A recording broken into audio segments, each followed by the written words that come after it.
بھی حضور مفتی اعظم ہند نے فرمائی.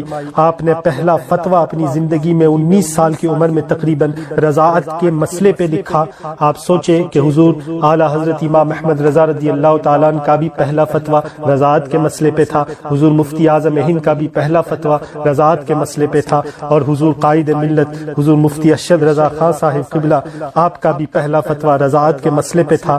آپ نے وہ تحریر فرمایا, حضور تاج الشریعہ اس سے بڑے خوش ہوئے. آپ نے اپنی زندگی میں کئی فتاوی لکھے, مگر آپ کئی امور میں مشغولیت کی وجہ سے زیادہ فتوے نہیں لکھ پائے, لیکن آپ نے بہت سارے مفتیوں کی رہنمائی فرمائی.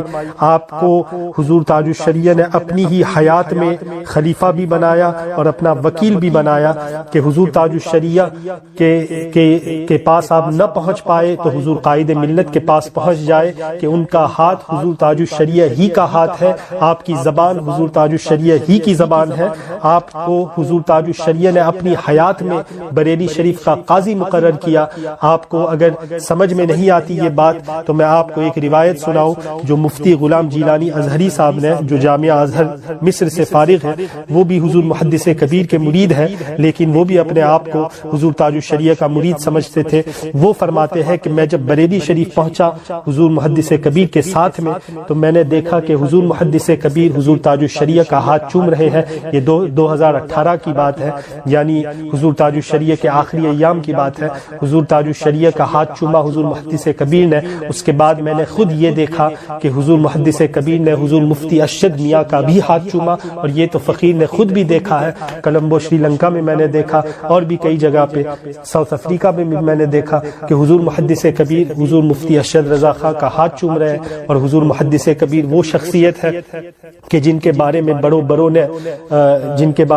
بڑوں نے خوشخبریاں دی ہے. اور حضور مفتی زبید یمن کے مفتی حنفیہ, انہوں نے یہ فرمایا جب حضور محدث کبیر کے ساتھ ایک مرتبہ سفر کیا آپ نے دلی سے بریلی کا, تو مفتی زبید مفتی حنفیہ ان کا یہ فرمانا ہے کہ مشارق و مغارب کا میں نے سفر کیا, لیکن میں نے محدث کبیر مفتی ضیاء المصطفیٰ کی طرح کسی صوفی زمانہ کو کبھی نہیں دیکھا. وہ حضور محدث کبیر جب ہاتھ چوم رہے قائد ملت کا, تو آپ سوچے کیا شان ہوگی حضور قائد ملت کی. اور ابھی بھی نہیں سمجھ میں آتا تو مفتی غلام جیلانی صاحب یہ فرماتے ہیں کہ ہم نے حضور محدث کبیر کے ساتھ جب بریلی شریف گئے تو ہم نے حضور تاج الشریعہ کے کاشانہ مبارکہ پہ عشاء کی نماز پڑھی, اور عشاء کی نماز جماعت کے ساتھ پڑھی. اور جماعت کس نے کرائی تو حضور قائد ملت مفتی ارشد رضا خان صاحب قبلہ نے امامت فرمائی. پیچھے نماز پڑھ رہے حضور تاج الشریعہ حضور محدث کبیر. اور یہ وہ شخصیتیں ہیں کہ جن کا تقوی آج پوری دنیا میں مشہور ہے کہ وہ کتنے کمال احتیاط کے ساتھ نماز پڑھتے. نماز پڑھنے والے بہت ہیں جن کو اپنی نماز کی پرواہ نہیں ہوتی, وہ کسی کے بھی پیچھے نماز پڑھ لیتے ہیں. لیکن یہ دو ایسی شخصیتیں ہیں کہ جن کو اپنی نماز کے بارے میں زیادہ خیال رہتا ہے. وہ صاحب تقوی حضرات ہیں کہ جو اپنے امام کے بارے میں 100 مرتبہ سوچیں گے کہ کیا میری نماز اس کے پیچھے قبول ہوگی یا نہیں. تو جب مفتی ارشد رضا خان کے پیچھے حضور تاج الشریعہ نماز پڑھ رہے ہیں, حضور محدث کبیر نماز پڑھ رہے ہیں, تو عقل مند کو اسی سے سمجھ جانا چاہیے کہ حضور قائد ملت کی کیا شان ہے. مفتی غلام جیلانی صاحب آگے فرماتے ہیں کہ میں نے یہ دیکھا کہ حضور تاج الشریعہ نے جماعت عشاء کی فرض نماز کے بعد آپ نے علامہ ارشد میاں کی اقتداء میں نوافل بھی جماعت کے ساتھ پڑھے. سبحان اللہ, نوافل اور سنن بھی حضور تاج الشریعہ نے جماعت کے ساتھ مفتی ارشد رضا خان کے پیچھے پڑھے. تو یہ تو ایک مرتبہ کا واقعہ ہے جب وہ موجود تھے, اور حقیقت تو یہ ہوگی کہ ہر روز یہی حال ہوتا کہ حضور تاج الشریعہ اپنی نوافل بھی مفتی ارشد رضا خان کی اقتداء میں پڑھتے تھے. تو آپ سوچے کتنا اعتماد ہوگا.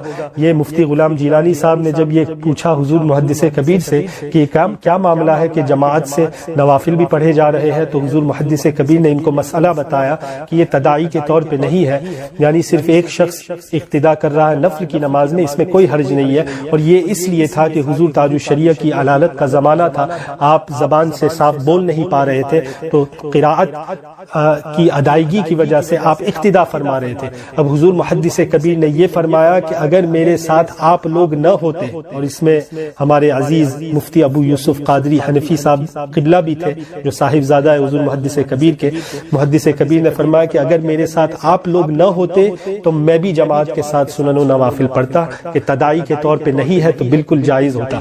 تو آپ سوچے کہ حضور قائد ملت کی کیا شان ہے. لوگ کچھ بھی سمجھے، ہم تو یہ جانتے ہیں کہ یہ ہمارے حضور تاج الشریعہ ہے، حضور قائد ملت ہمارے پیر و مرشد ہے۔ ان کو حضور تاج الشریعہ نے اپنے زمانے ہی میں اپنا نائب مقرر کیا تھا۔ بارہا یہ دیکھا گیا کہ حضور تاج الشریعہ کی علالت کے زمانے میں کوئی حضور تاج الشریعہ کی بارگاہ میں آتا، چاہے بڑے سے بڑا مفتی کیوں نہ ہو، جب کوئی مسئلہ درپیش ہوتا تھا تو حضور تاج الشریعہ اس کو قائد ملت کی بارگاہ میں پیش کرتے تھے۔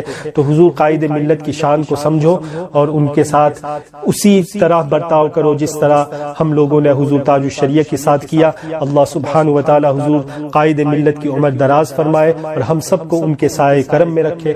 اللہ سبحانہ و تعالی ہمیں ان عظیم الشان علماء کرام کی پیروی کی توفیق عطا فرمائے، ان کے ساتھ مضبوطی کے ساتھ قائم رہنے کی توفیق عطا فرمائے۔